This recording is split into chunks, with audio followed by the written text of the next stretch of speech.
My family left me out of Thanksgiving to keep it small, so I hosted 32 guests at my $6.2 million estate instead. When the photos went viral, my mom complained that I had embarrassed them.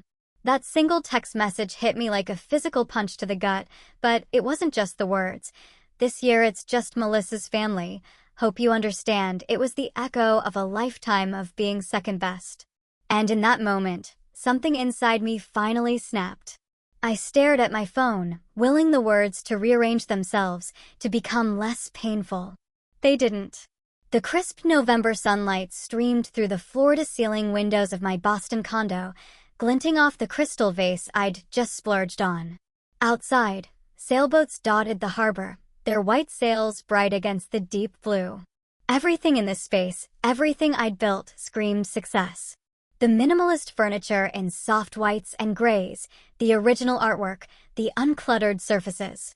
But none of it could hide the hollow ache spreading through my chest. My thumb hovered, a dozen furious responses forming and dissolving in my mind. Questions. Accusations. Please. In the end, I typed a single icy word: enjoy.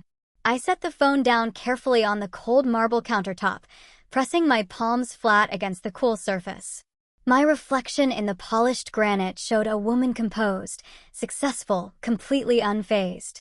Only the slight tremor in my hands betrayed the shattering truth. Just yesterday, I was in Williams-Sonoma, meticulously selecting personalized stockings for my nieces and nephews. A cashmere throw for Grandma Margaret. A special bottle of scotch for Uncle Robert. Even a hand-carved cheese board for Aunt Linda and Uncle Jim, my parents, despite the permanent strain in our relationship. Grandma Margaret had called last week, her voice warm, excited. "You're still coming for Thanksgiving at your parents', right? Can't wait to see you, sweetheart." Wouldn't miss it, I'd told her, stirring the cranberry chutney I'd been perfecting from her recipe. 3 test batches later, it was finally right. Tart, sweet, just enough spice. Perfect for the family dinner table. Their table. Then my phone buzzed. It was Cousin Derek. "Brianna? Have you heard?" His voice held the same stunned disbelief that was churning in my stomach. "About Thanksgiving?" I managed. "Just got the text." "It's not just you," Derek said, his voice tight with barely suppressed anger. "They've cut out almost everyone except Melissa's crew. 18 people, Bri. 18 family members suddenly uninvited." My fingers tightened around the phone. "What? Why would they?" "Aunt Linda and Uncle Jim only want Melissa's perfect family at their perfect table," Derek spat out. "God forbid they include the rest of us commoners." I closed my eyes. This wasn't just about this year. This was about a lifetime of being the second choice, the afterthought. Christmas gifts that were always practical for me, while Melissa's were extravagant, shiny, coveted. Parent-teacher conferences they were too busy to attend for me, while they rearranged entire schedules for Melissa's volleyball games. The pattern was so familiar, so ingrained, that I'd stopped noticing its sting years ago. "You there?" Derek asked, pulling me back. "Yeah, just processing." He went on about maybe trying to gather at Grandma's, but her place was too small for everyone. I moved to the window, watching the late autumn light play across the water. For a moment, I saw myself as others might, successful, independent, unaffected by family drama. The hurt girl inside me wanted to retreat, lick her wounds in private, pretend it didn't matter. But then, something shifted. The sunlight caught on the harbor water, momentarily blinding me with its brilliance. When my vision cleared, my reflection in the glass showed something different. A straightening of my shoulders, a lifting of my chin. The hurt remained, yes, but beside it, something stronger was igniting. I reached for my phone again, scrolling through contacts until I found the number. "Chef Martin." I began, my voice growing firmer with each word. "It's Brianna Campbell. I'd like to host Thanksgiving dinner for 32 people at my New Hampshire estate." There was surprise in his voice, but also respect. "That's quite an undertaking on short notice, Miss Campbell." "I'm aware," I said, my gaze drifting back to the text message still open on my screen. "But I believe it's time for a new tradition. One where everyone has a place." As I hung up, a strange calm settled over me. They'd made their choice, cutting me from their table without a second thought. Now I was making mine, and I suspected they'd regret theirs sooner than they thought. Later that day, the Boston skyline glittered against the darkening November sky as I unlocked the climate-controlled storage unit. Inside waited a decade of memories, kept at arm's length, preserved but untouched, like artifacts from another life. I pulled the string on the overhead light. The fluorescent bulb flickered twice, then cast harsh shadows across cardboard boxes labeled in my precise handwriting: high school, college, family photos. My fingers hovered over the last box. Part of me screamed to turn around, to go back to my condo, to pretend the text message never happened. But another part, the one that had just called Chef Martin, pushed me forward. The cardboard flaps opened with a soft whisper of dust. The first album lay on top, its leather cover cracked with age. I settled onto the concrete floor, crossing my legs like I did as a child, and began turning pages. Every single photo told the same story. Melissa centered in the frame, beaming. My parents positioned protectively around her. And me? Always slightly offset, as if the photographer couldn't quite fit me properly into the family portrait. In some, I was partially cropped out, a shoulder or part of my face missing. "You moved right when I clicked," my mother would always explain when I'd point it out. After a while, I just stopped mentioning it. I turned to the Christmas morning series from 1995. Melissa, radiant with joy, unwrapping the deluxe art set she'd been coveting. 2 pages later, a single photo of me, holding up a practical winter coat, my smile tight and practiced. I remembered that morning with perfect clarity, how I'd desperately hoped for the telescope I'd circled in catalogs for months, how I'd pretended the disappointment didn't cut me to the core. Deeper in the box, I found my MIT acceptance letter, still in its original envelope. The paper was crumpled, smoothed flat again afterwards. The memory rushed back, running into the kitchen, letter clutched in my hand, interrupting my father's morning coffee. I got in. I'd announced, unable to contain my excitement. Full admission to MIT computer science program. My father had glanced up, then returned to his newspaper. Computer science? What kind of real career is that for a girl? My mother had squeezed my shoulder. "We just worry about you, honey. Melissa's teaching degree will always be practical." I traced my finger over the MIT emblem, remembering how I'd folded the letter back into its envelope, tucked it into my pocket, and walked to the park alone to cry where they couldn't see.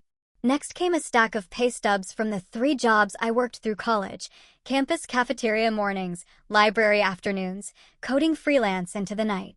My parents had refused to help with tuition, claiming they couldn't afford it. Yet 6 months later, they refinanced their house to pay for Melissa's extravagant wedding. I found out when my father mentioned the new mortgage payment during a rare Sunday dinner call.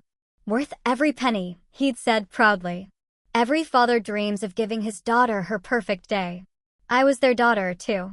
The thought still burned, even now.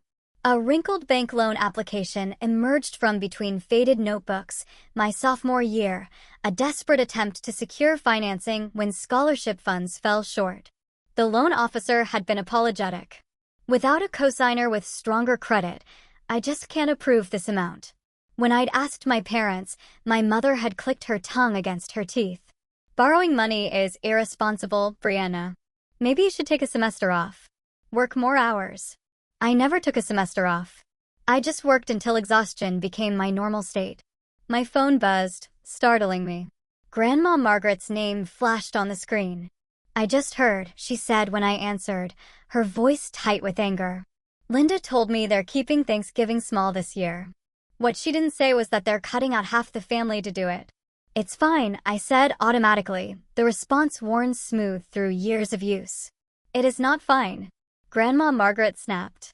"I know what they did. It's been happening your whole life." I should have said something years ago. Her words hit me like a physical pressure against my chest, the validation I never expected, never even knew I craved. "I'm hosting instead," I told her, surprised by the steadiness in my voice. "At the New Hampshire place. Everyone's invited. The house you bought last year, the one they never visited even though you invited them for Memorial Day, that's the one." There was a pause, then Grandma Margaret's voice softened. I'll be there with bells on, sweetheart, and I'll make sure everyone knows you're the one who saved Thanksgiving. After we hung up, my phone pinged with text messages. Derek had been rallying the troops, cousins, aunts, uncles, all responding with enthusiastic RSVPs. My executive assistant, Olivia, had already arranged transportation for elderly relatives who couldn't drive the distance.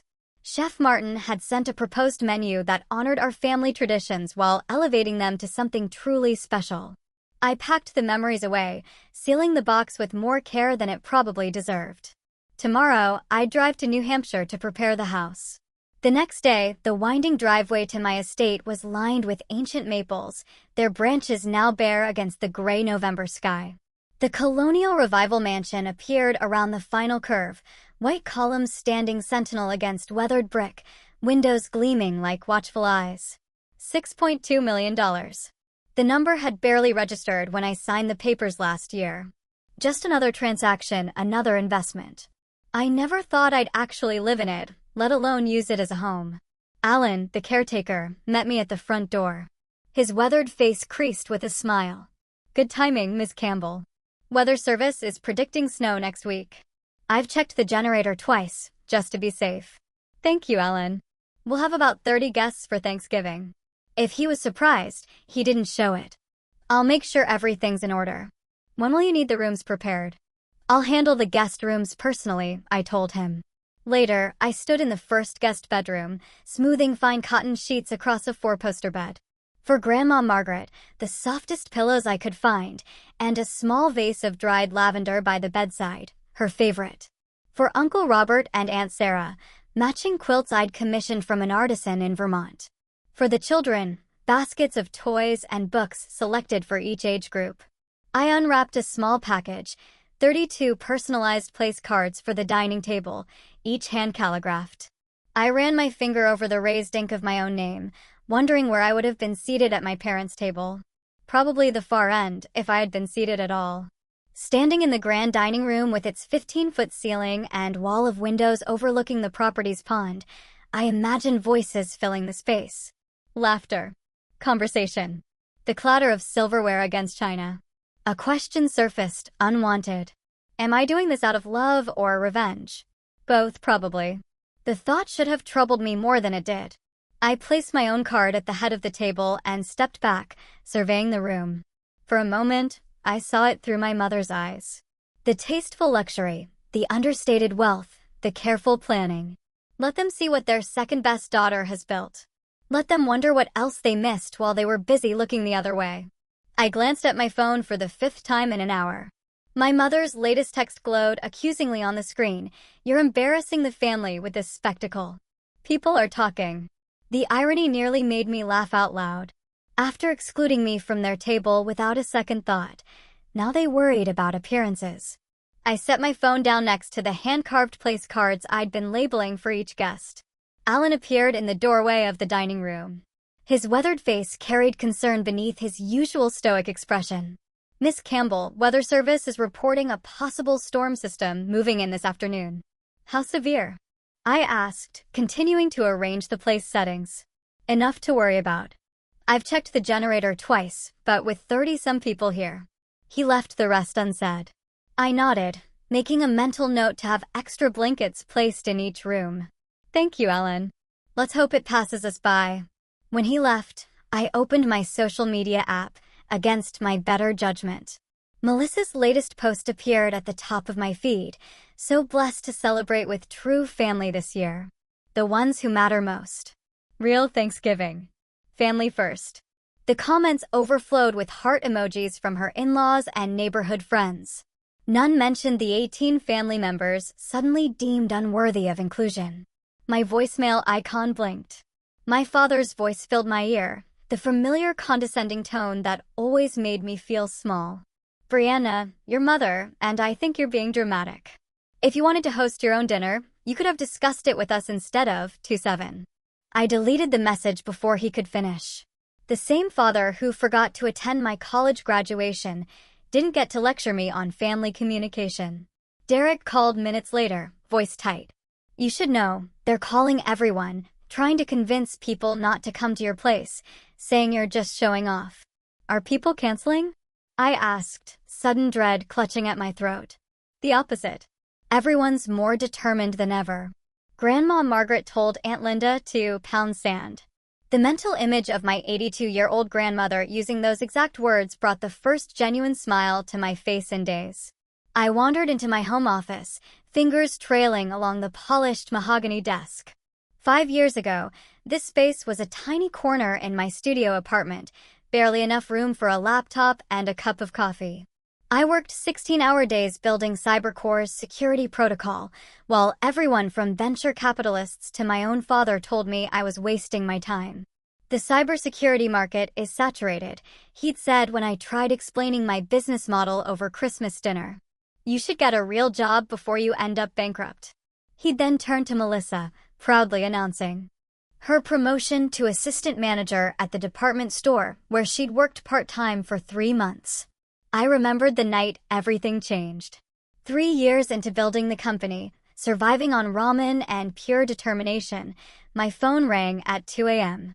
A major client's system had detected an intrusion attempt that would have cost them millions. My protocol had caught what every other security layer had missed. Within a week, we had 4 new contracts. Within a year, acquisition offers started pouring in. The day I signed the final papers selling CyberCore for $420 million, I called my parents. My mother answered, talked about Melissa's twins for 15 minutes, then said she needed to go before I could even share my news. Now I stood in a home worth more than everything they owned combined, preparing to host the family they decided wasn't worth their time. The first flakes of snow began to fall as the earliest guests arrived.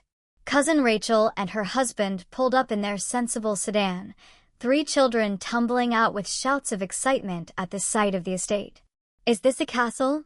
7-year-old Emma asked, eyes wide with wonder.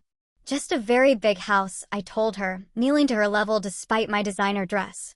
More vehicles appeared on the winding driveway as the snow thickened. Alan and his team helped elderly relatives navigate the steps while Chef Martin directed his assistants in final preparations. The house filled with voices, laughter, the warm sense of rosemary and sage. I was arranging flowers in the entryway when a commotion at the door drew my attention. Grandma Margaret stood in the doorway, her silver hair dusted with snowflakes, cheeks flushed with cold, and something like defiance. Your mother thinks I'm in bed with a headache, she announced, handing her coat to Alan. I'd rather be here with people who know what family truly means. She cupped my face in her soft, papery hands. They've been doing this to you since you were little, you know. I should have spoken up sooner. The simple acknowledgement nearly undid me. All these years, I thought no one had noticed. Within an hour, the house overflowed with life. Children raced through hallways that had never known such joyful noise. Cousins appeared with additional side dishes and decorations. Derek organized a system for elderly relatives to rest between socializing. In the kitchen, Chef Martin orchestrated a feast that honored tradition while feeling profoundly special. The cranberry chutney I'd perfected sat alongside his elevated versions of family recipes. When I thanked him for accommodating the last-minute event, he simply said, "Creating joy through food is why I left New York." This is what matters. The snow intensified through the afternoon, transforming into a proper blizzard. Windows rattled with wind as we gathered at the dining table, 32 chairs, each occupied. No one excluded, no one forgotten. Uncle Robert had just stood to offer a toast when the lights flickered once, twice, then plunged the room into darkness. Generator will kick in, Alan called from somewhere in the darkness. But seconds stretched into a minute with no result. Instead of panic, something remarkable happened. Someone started humming Amazing Grace. Another voice joined, then another. Cell phone flashlights illuminated faces around the table. Grandma Margaret's trembling soprano rose clear above the others. Derek and his teenage sons distributed candles from the emergency supply. In their dancing light, I saw something I'd spent my entire life searching for: genuine connection. Not the carefully curated family image my parents maintained, but something real, imperfect, and utterly beautiful. When the generator finally sputtered to life 20 minutes later, restoring light and heat, Part of me wished it hadn't. In that candlelit darkness, we'd found what had been missing at my parents' perfectly lit table. Alan appeared at my side. Storms knocked out power across the county. Reports say your parents' neighborhood will be without electricity for at least 8 hours. Are they okay? The question came automatically, despite everything. Generator at their house is working, from what I hear, he said. But I thought you should know they've got just the 7 of them in that big house. Well, we've got 32 people warm and fed. As I looked around at the faces of those my parents deemed unworthy of their table, I realized something profound. They thought excluding me was taking something away. Instead, they gave me the final push I needed to create something infinitely better than what they offered. The lights illuminated my chosen family, blood and bond, filling my home with more warmth than any generator could ever provide. The next day, my phone buzzed with notifications as I refilled Grandma Margaret's coffee. Winter sunshine flooded through the estate's eastern windows, casting long rectangles of light across the living room where several relatives lingered over breakfast pastries. The blizzard had passed, leaving behind a pristine white landscape that sparkled under the morning sun. "Someone's popular today," Grandma Margaret said, her eyes twinkling over her mug. I glanced at my phone, surprised to see dozens of social media alerts. At the top, a notification from my nephew Tyler, at Brianna Campbell. "Look what an amazing Thanksgiving we had." When I opened it, my breath caught. Tyler had posted a series of photos from yesterday, the magnificent feast spanning the length of my dining room table, candles glowing as family members raised glasses and toasted, cousins laughing by the fireplace when the power went out. The estate looked magical, captured in the evening snow with every window glowing with warmth against the darkness. "Did you see what Tyler posted?" Cousin Rachel asked, coming downstairs with her phone. "It's going viral in our hometown circles." I scrolled through more posts. Cousin Derek shared a video of everyone singing by the fireplace, voices blending in harmony while snow fell outside. And Elaine uploaded a stunning shot of the dessert table with Chef Martin's apple cranberry tart taking center stage. In almost every photo, the joy was palpable, but I noticed something else. "You're barely in any of these," Rachel observed, looking over my shoulder. I nodded. I didn't need to be. The gathering speaks for itself. My phone rang. Rachel's eyebrows lifted as she glimpsed the screen. "Melissa's husband," she whispered before discreetly stepping away. "Hello, Robert," I answered, moving toward the kitchen. "Brianna," his voice sounded strained. "I just wanted to say, yesterday looked nice." "It was," I replied simply. He cleared his throat. "I, accidentally tagged your parents in a comment on Tyler's post. Melissa's pretty upset." Understanding dawned. "I see. Your mom called this morning. 5 times. He paused. "People are asking questions." After we hung up, I returned to my social media feed. The situation became immediately clear. Robert's innocent comment, "Looks amazing. Wish we could have been there," had tagged my parents, allowing their friends to discover the other Thanksgiving they knew nothing about. Within hours, the posts had spread beyond family. My parents' neighbors had commented with surprise. Church members were asking pointed questions. What made it worse for them was the unavoidable visual comparison. Someone had created a split-screen image, my vibrant feast with 32 people versus what appeared to be my parents' half-empty table of 7 people, including Melissa's family. The contrast couldn't have been more stark, highlighting which gathering truly represented family. "Your mother called me," Grandma Margaret said, joining me by the window. "She's quite upset." "What did you tell her?" Grandma Margaret's smile held decades of restrained opinions finally finding voice. "I told her it was the first time the family felt whole in years." My phone continued buzzing with notifications. Uncle Robert posted about the best Thanksgiving in memory. Cousins tagged each other with messages of gratitude. Chef Martin shared professional photos of his creations, tagging my company with high praise for the hostess. Then someone innocently commented on the original post, "Why weren't Brianna's parents there?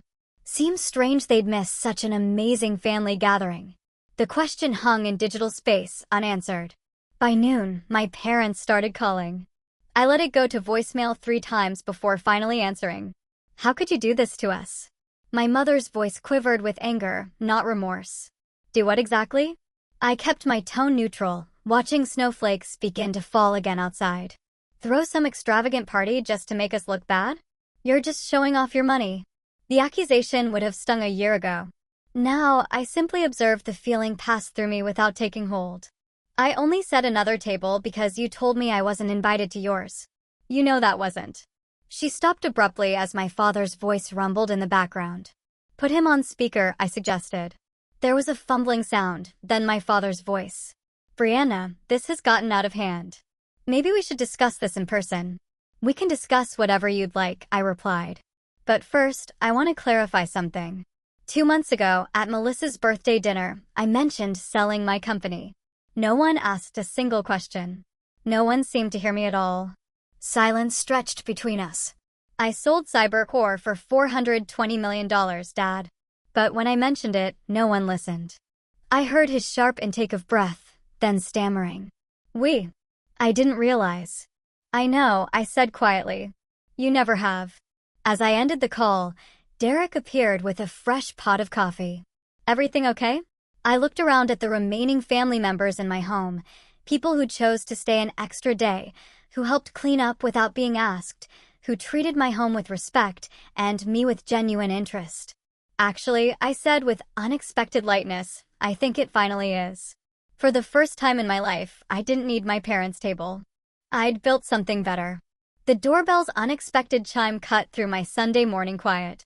I glanced at my phone, no texts, no calls announcing visitors. My stomach tightened as I approached the peephole. My mother and father stood in the hallway, Mom clutching a worn leather photo album to her chest like a shield. I considered pretending I wasn't home, but that was the old Brianna. The woman who sold her tech company for hundreds of millions didn't hide anymore. I opened the door and stood firmly in the threshold. This is a surprise. We were in the neighborhood, Father said, his voice unnaturally bright. Thought we'd stop by. Mother ran her finger along my marble countertop while Father examined the original Rothko on my dining room wall. Quite a place you have here, he said. I didn't respond to the fishing comment. Instead, I gestured toward the living room. Would you like to sit down? They perched on my white sofa, suddenly looking small against the backdrop of my success. Mother opened the photo album on the coffee table. Remember this birthday? You were turning 8. She pointed to a photo where little Melissa stood center frame, blowing out candles on a cake, while I hovered at the edge, my face half-cropped. I remember, I said quietly. That was the year you forgot to get me a cake for my birthday 3 months later. Grandma Margaret made cupcakes instead. Mother's smile faltered. That's not, it is, I interrupted, my voice steady. I have the journal entries.